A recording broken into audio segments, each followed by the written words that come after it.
આજે આપણે ચિત્તોડગઢથી 41 કિલોમીટર દૂર મંડફિયામાં ભગવાન શ્રી કૃષ્ણનું ધામ સાવરિયા શેઠના દર્શન કરીશું। શા માટે અહીંયા સાવરિયા શેઠ ભગવાનને નોકરી, ધંધા અને બિઝનેસમાં ભાગીદાર બનાવવામાં આવે છે।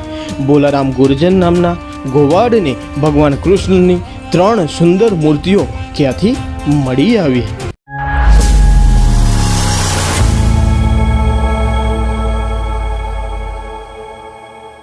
હવે સાવરિયા શેઠના મંદિરે જવા માટે તમે પોતાનું વ્હીકલ લઈને જઈ શકો છો, જ્યાં પાર્કિંગની સરસ મજાની નજીવા દરે મંદિરની બાજુમાં જ વ્યવસ્થા કરવામાં આવી છે। અમે અમારું પોતાનું વ્હીકલ પાર્ક કરીને મંદિરની તરફ જવા માટે નીકળી ગયા। જો તમે રેલવે માર્ગ દ્વારા આવવા માગતા હોય તો તમારે ચિત્તોડગઢ રેલવે સ્ટેશને આવવું પડશે। ત્યાંથી તમે ટેક્સી દ્વારા આવી શકો છો। જો તમે એરપોર્ટથી આવવા માગતા હોય તો હવાઈ માર્ગ દ્વારા ઉદયપુર એરપોર્ટ સુધી આવવું પડશે।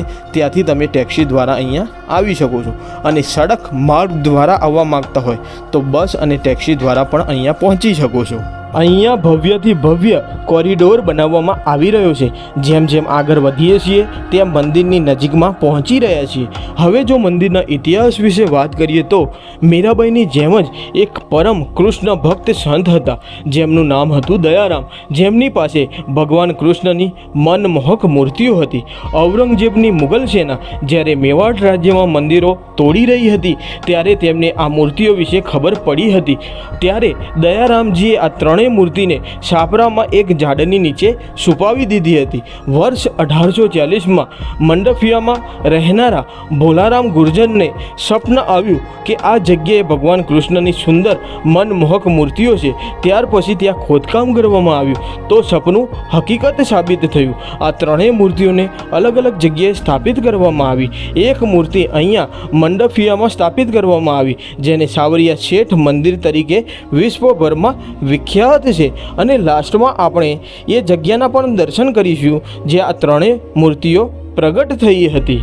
તો ફાઇનલી આપણે પહોંચી ગયા છીએ મુખ્ય પ્રવેશ દ્વારથી મંદિરના અંદરના તરફના ભાગમાં, જ્યાંથી આપણે જઈશું મંદિરમાં।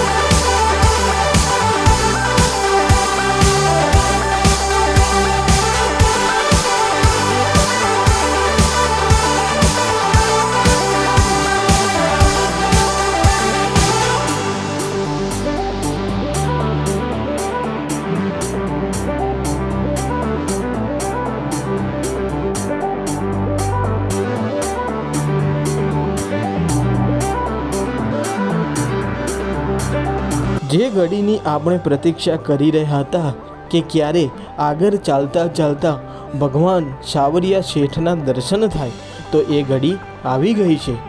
દર્શન કરો ભગવાન કૃષ્ણ એવા સાવરિયા શેઠના। બોલો સાવરિયા શેઠની જય।